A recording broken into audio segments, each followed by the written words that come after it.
After the early rounds of this year's Rugby Championship competition, there weren't many believers of this Australian Wallabies rugby team. Well, here we are coming towards the end of the Autumn International Series, and now they happen to have a whole lot of new fans, and that's because what Joe Schmidt has done to this Wallabies team. I'm going to talk about the game that took place at Cardiff yesterday between Wales and the Australian Wallabies and give you my thoughts on where this Wallabies team can go now under Joe Schmidt. Let's get into the video.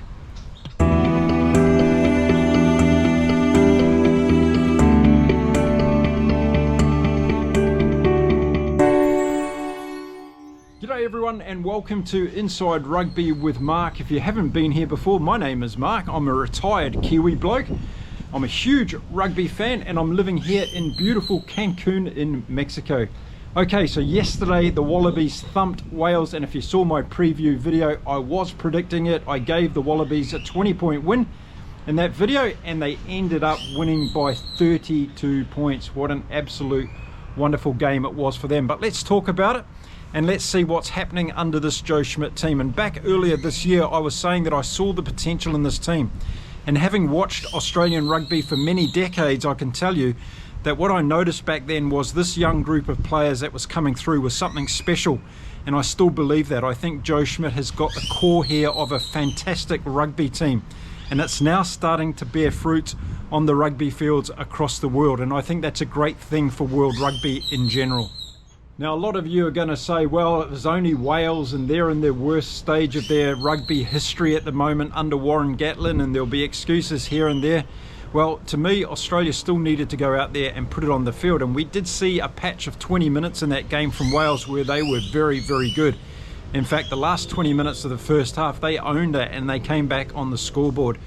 But the game started off with Australia really showing their intent in the first minute or so, and they really got into the game showing that they wanted to play an expansive game of rugby. So there was no surprise to me that they were able to put on some early tries. And when Tom Wright went over in the opening minutes, it was a great opportunity for them to put points on the scoreboard, but also get some confidence back into this team. And it seems to me that they're a team that really plays with a lot of confidence. Now, there was going to be two more quick tries from the Australians in that first 20 minutes of the game, and the next one came from Nick Frost. And if you haven't ever seen Nick Frost running in open play, go back and have a look at the highlights of this game because it was absolutely brilliant. He took off like a 6'8" winger, running down through the Welsh team and scoring a brilliant try from about 50 metres out for the Wallabies. It was something to behold, seeing a lock forward running at that pace. Absolutely brilliant. And then after that we saw a try from Matty Faessler, and he was getting back on the scoreboard again. He's been playing really good rugby throughout this year, Matty Faessler, and deserved that try. So Australia were out to 19 points to nil. There was only 20 minutes on the board, and this looked like it was going to be a cricket score. I was actually looking to see whether or not some of the Welsh supporters were going to be leaving the stadium at this stage. But credit to them, Wales came back in the next 20 minutes before half time, and as dominant as Australia were in the first 20 minutes, Wales were as dominant in the second 20 minutes. They just really turned it around, and it was thanks to their forwards, and that was led by Alan Wainwright, who really got into the game at this stage, scored a good try for the Welsh, and that gave them some real momentum and belief. And it was thanks to Gareth Anscombe as well, who got over a couple of penalties to pull the scoreboard back to 19 points to 13 at half time.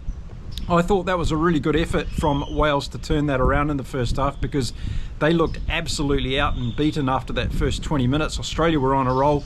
They had their confidence going. They wanted to play the expansive game. But Wales did come back, and I think at half time Warren Gatland would have said to them, right, we've got opportunities here. We can see that we can get them on the scoreboard. Go out there, guys, in the second half and make this a close game and bring it home for a win. I'm sure that's what Warren Gatland would have said. I think Joe Schmidt would have been a little bit disappointed at half time. They played so well, the Wallabies, in the first 20 minutes of that game, and then they just let Wales really get back into the game. And I say let them get back into the game because I thought their defensive work around the second half of that first half was poor from Australia. They were falling off tackles and they weren't fighting anymore at the breakdowns. They were getting beaten up at the breakdowns, and that gave the Welsh some free ball, and they really used it to their advantage. So it's going to be an exciting second half, I thought, because Wales had got back into the game, the crowd were back into the game, and I'm sure, like me, they were expectant of some good things in the second half. And then in the 42nd minute of the game, I thought, wow, it's going to really turn on its head now, because Samu Kerevi was sent off with a yellow card for Australia, and that was upgraded to a red card. So I thought Wales have really got a great opportunity now. They've got Australia down to 14 men, and they played really well at the back end of the first half. But then something really incredible happened. Australia increased the intensity of their game. 5 minutes after Samu Kerevi was sent off with his yellow card, Matty Faisler went in for a second try of the day, and this seemed to really give the Australians some emphasis in this game. And despite a minute later the yellow card being upgraded to a red card and Australia having to settle for 14 men for another 10 minutes, it was going to be interesting to see whether Australia could kick on from here. And I don't know what Kerevi's red card did for Australia, but it gave them some kryptonite, because they really went on for it. And just 5 minutes later, Matty Faisler was in for his third try, a hat-trick against Wales at the Principality Stadium for the Wallabies. Not many people get to say that they've done that in their rugby career, but that was a fantastic effort by Matty Faisler. He was playing really well in this game. And the Aussies really came to light in that second half. They really started putting Wales under pressure. The Welsh bench didn't look good when they came on. Sam Costello again, they got an intercept try. He threw a pass out. Tom Wright was standing there waiting for it. Thank you very much. He darted off for his second try. He'd end up getting a hat-trick as well with a try at the end of the game. And with Len Ekitau also getting a try, the Wallabies were not going to be beaten at any stage during the second half of this game. It was a fantastic effort by the Wallabies, I thought, in the second half. They scored 33 points to 7 against Wales. And we can now say, I think, with some confidence that the Australian Wallabies are very good at coming home in rugby games. And a lot of other teams around the world will be watching thinking, wow, this Wallabies unit in the second half of a game is very, very difficult to beat. We saw it last weekend against England at Twickenham when they scored that last second thriller, and we saw how good they came home yesterday, particularly having 14 men for 20 minutes of that game. Ben Thomas scored the only try for Wales in that second half, and it was a really disappointing performance from them. They fell off in this game, but you've got to give credit to Australia, because when they've got this kind of belief going in their team, they've got the players to be able to execute. And I thought as the game went on, Noah Lolesio started playing better and better at 10. We saw him in the back end of the game running more, getting through the Welsh defensive line and being able to set up the likes of Len Ekitau. And we saw Joseph Suaalili come on again at the back end of this game for the Wallabies as a substitute this time. And he did a couple of good things in the moments that he was on the field. But for me, the standout player was Tom Wright yesterday for the Wallabies, but he was ably supported by a fantastic group of forwards. Matty Faisler getting 3 tries. Nick Frost had a huge game. Rob Valentini again, I mention him every time I talk about the Australians in a video. He played an enormous game. And I thought Siru Uru had a fantastic game when he was on the ground as well. Did a couple of really good steals, won a couple of penalties for the Australians, and he's going to be one to watch. And then off the bench, the Wallabies are doing really well as well, with the likes of Solokai Lotto coming on and really competing in the lineouts and being a brute force. He's a wonderful player, wonderful impact player to come off the bench for the Australian Wallabies. And for halfback, it was me. Tate McDermott came on again and made his presence felt when Nick White went off the field. I'm a firm believer that Tate McDermott should be starting in the 9 jersey for the Wallabies. Nick White, for me, just hasn't got it anymore at the level, and Tate McDermott brings the energy and the speed that this Wallaby backline needs to get them away.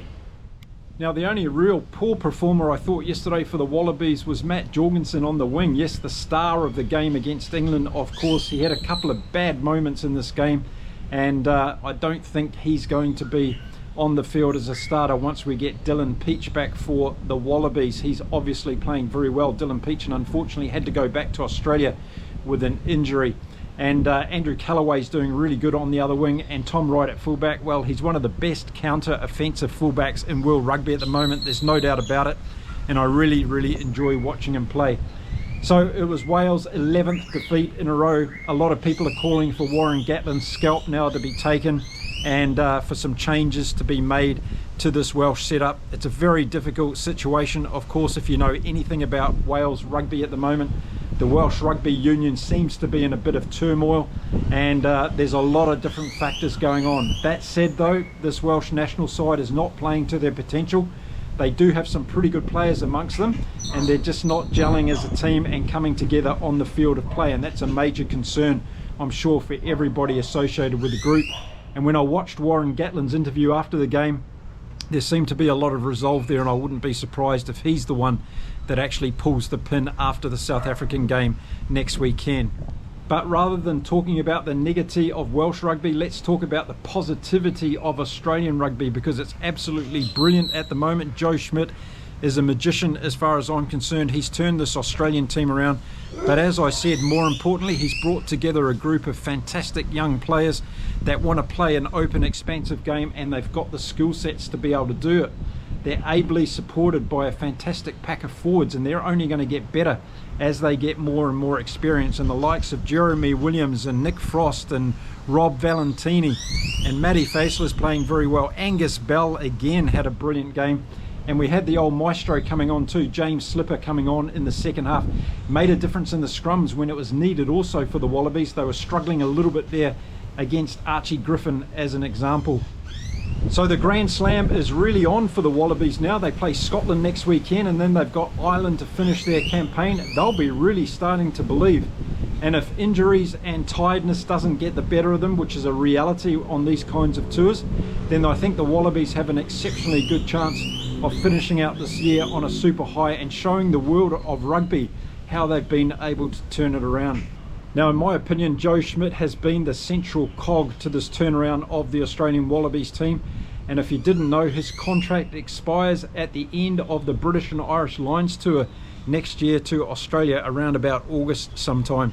Now, that's going to be diabolical in my opinion for Australian rugby. They need to do whatever they can to keep Joe Schmidt on board right through to the Rugby World Cup in 2027. And I believe Joe Schmidt is the man that can take this Wallabies to do something very special at the 2027 Rugby World Cup in their own country of Australia.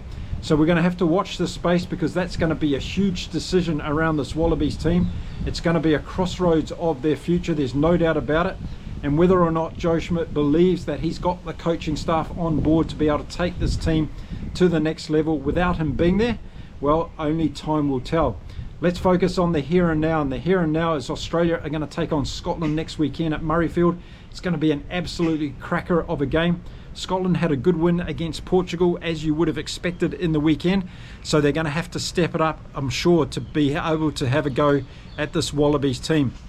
I'm interested now what selections we're going to see. As I said, injury and also tiredness might be coming into it for Joe Schmidt's group, and that's going to be one of his challenges as he prepares for that Scottish game this weekend. Just talking about some of the players that came back into this team in the weekend, Samu Kerevi played pretty well. I think he was good for the run despite getting the yellow/red card. I think that he would have learnt a lot about playing with this new look team since he was last in the Australian jersey, and I think that's going to do him good. So it gives another option for Joe Schmidt in that backline. But I think we might see Sua Alili playing again as a starter next weekend against Scotland. I think him and Len Ekitau have already brought up a fantastic combination in the centres, and I don't think Joe Schmidt's going to be wanting to disrupt that for too long. So Australia 52 points to 20 winners against Wales. They back up their great win at Twickenham last weekend against England with a euphoric win against Wales in Cardiff. And now they'll go on to Scotland and take on Scotland at Murrayfield with a lot of self-belief in this team. Okay, so there you go. There's my thoughts around the game between Wales and Australia, played at the Principality Stadium over the weekend. Let me know what you thought of the game. Let's not focus too much on the negatives of Wales. Let's look at some of the good players they do have. Alan Wainwright played well, Jack Morgan played well, Ben Thomas played well, young Rogers on the wing as a star, Winnett went well at fullback. They've got plenty of talent in this team. It's just not coming together on the pitch. Let me know also about the Wallabies, what you think of their trajectory at the moment. Do you think they're going to be in place to give the British and Irish Lions a hard time next year? It looks so from my point of view at this stage. And now it's time to say stay well, stay safe everyone, keep enjoying your rugby across the world, and I'll see you again very soon from beautiful Cancun in Mexico. Until next time, it's adios from me. Bye for now.